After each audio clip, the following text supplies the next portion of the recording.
السلام علیکم ناظرین۔ امام مہدی علیہ السلام کی غیبت پر جو سیریز آپ کی خدمت میں پیش کی جا رہی ہے، اس میں ہم نے بہت سارے یہودی اور عیسائی علماء کا ذکر کیا جنہوں نے حضور اکرم کی پیدائش سے پہلے کی بشارتیں دیں۔ آج کی ویڈیو بھی دو شخصیات کے متعلق ہے جو کہ حق کے متلاشی تھے۔ آئیے آغاز کرتے ہیں۔ بسم اللہ الرحمن الرحیم۔ دواس ابن حواش المقبل کی خبر۔ ابن عباس نے بیان کیا، جب حضور اکرم صلی اللہ علیہ وآلہ وسلم نے کعب بن اسد کو گرفتار کر کے بلایا تاکہ اس کی گردن مار دی جائے تو اس سے فرمایا، اے کعب، کیا تجھ کو ابن حواش الحبر کی وصیت سے کچھ فائدہ پہنچا جو شام سے آیا تھا؟ دواس ابن حواش کہتا تھا کہ میں نے شراب کو ترک کر دیا ہے، عیش و عشرت کو خیر باد کہہ دیا ہے، فقر اختیار کر لیا ہے اور خرما کھانا شروع کر دیا ہے۔ اس پیغمبر کے انتظار میں جس کے مبعوث ہونے کا وقت آ گیا ہے، وہ مکہ سے ہجرت کر کے اسی مدینہ میں آئے گا۔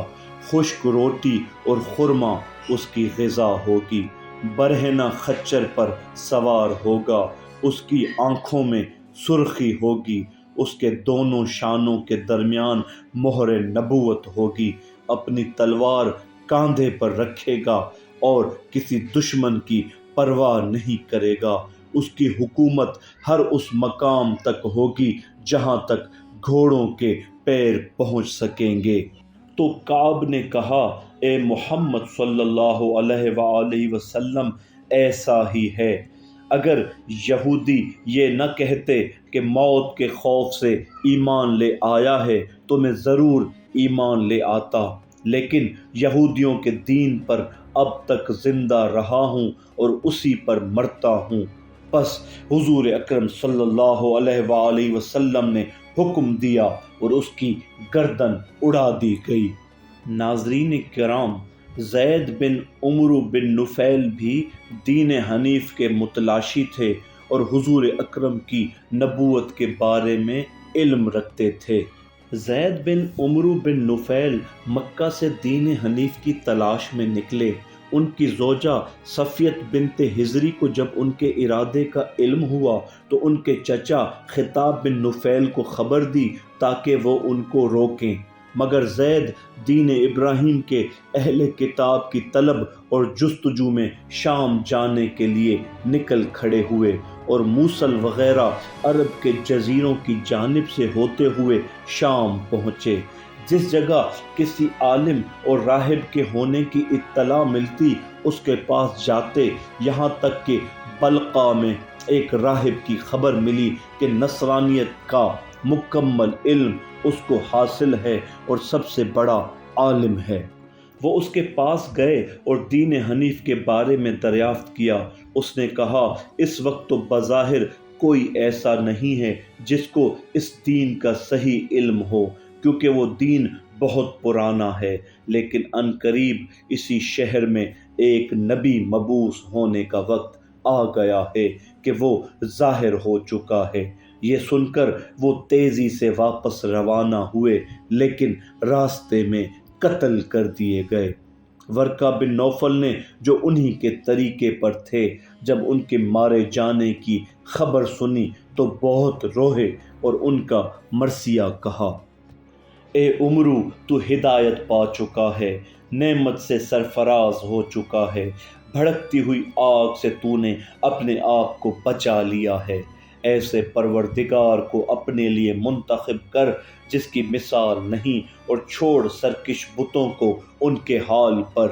وہ حضور اکرم کے خروج کا منتظر تھا اور اپنے گھر بار کو چھوڑ کر ان کی تلاش میں نکلا اور راستے میں قتل کر دیا گیا۔ خدا کی رحمت آدمی تک پہنچ جاتی ہے اگرچہ وہ زمین میں 60 طبق کے نیچے کیوں نہ ہو۔ سعید بن زید نے رسول اللہ صلی اللہ علیہ وآلہ وسلم سے اپنے والد زید بن عمرو کے بارے میں دریافت کیا ہے کہ آپ ان کے لیے استغفار کرتے ہیں؟ فرمایا ہاں، تم بھی ان کے لیے مغفرت کی دعائیں کرو، وہ قیامت میں تنہا مبعوث ہوں گے کیونکہ وہ مجھ پر ایمان لا چکے تھے اور دین حق کی تلاش میں شہید ہوئے۔ شیخ صدوق فرماتے ہیں کہ نبوت کے اعلان سے پہلے حضور اکرم کا حال اسی طرح تھا جس طرح اس دور میں امام مہدی کا ہے۔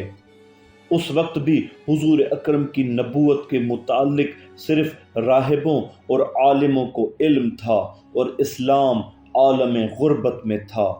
پس اگر کوئی بندہ خدا سے حضور اکرم کے ظہور کی دعا کرتا تو جاہل اور ذلیل افراد مذاق اڑاتے اور کہتے کہ وہ نبی کب خروج کرے گا جو تمہارے گمان کے مطابق صاحب تلوار ہوگا، جس کی دعوت مشرق و مغرب میں پھیل جائے گی اور بادشاہان عالم جس کے تابع فرمان ہو جائیں گے۔ یہ بالکل اس طرح ہے جیسا کہ ہم لوگوں سے جہلا کہتے ہیں کہ امام زمانہ کب خروج کریں گے، اور اب تو ان کا خروج ضروری ہو گیا ہے کیونکہ قوم میں تفرقہ پیدا ہو گیا ہے۔ ایک گروہ ان کے وجود کا انکار کرتا ہے، دوسرا گروہ اقرار کرتا ہے۔ حضور اکرم نے فرمایا تھا اسلام کی ابتدا غربت سے ہوئی ہے اور ان قریب یہ پھر غریب ہو جائے گا، پس طوبیٰ ہے غرباء کے لیے۔ چنانچہ اسلام حضور اکرم کے قول کے مطابق اس زمانے میں غریب ہے جیسا کہ حضور اکرم کے ظہور سے قبل ہو گیا تھا۔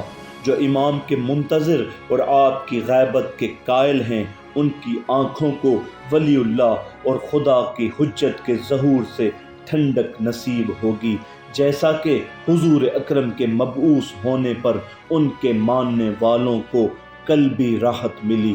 اللہ اپنے اولیاء سے کیا ہوا وعدہ پورا کرے گا، اپنے کلمے کو بلند کرے گا اور اپنا نور تمام کرے گا، خواہ مشرکین کو کتنا ہی ناگوار کیوں نہ گزرے۔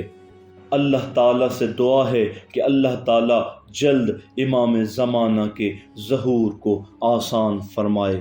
وما علینا الا البلاغ المبین۔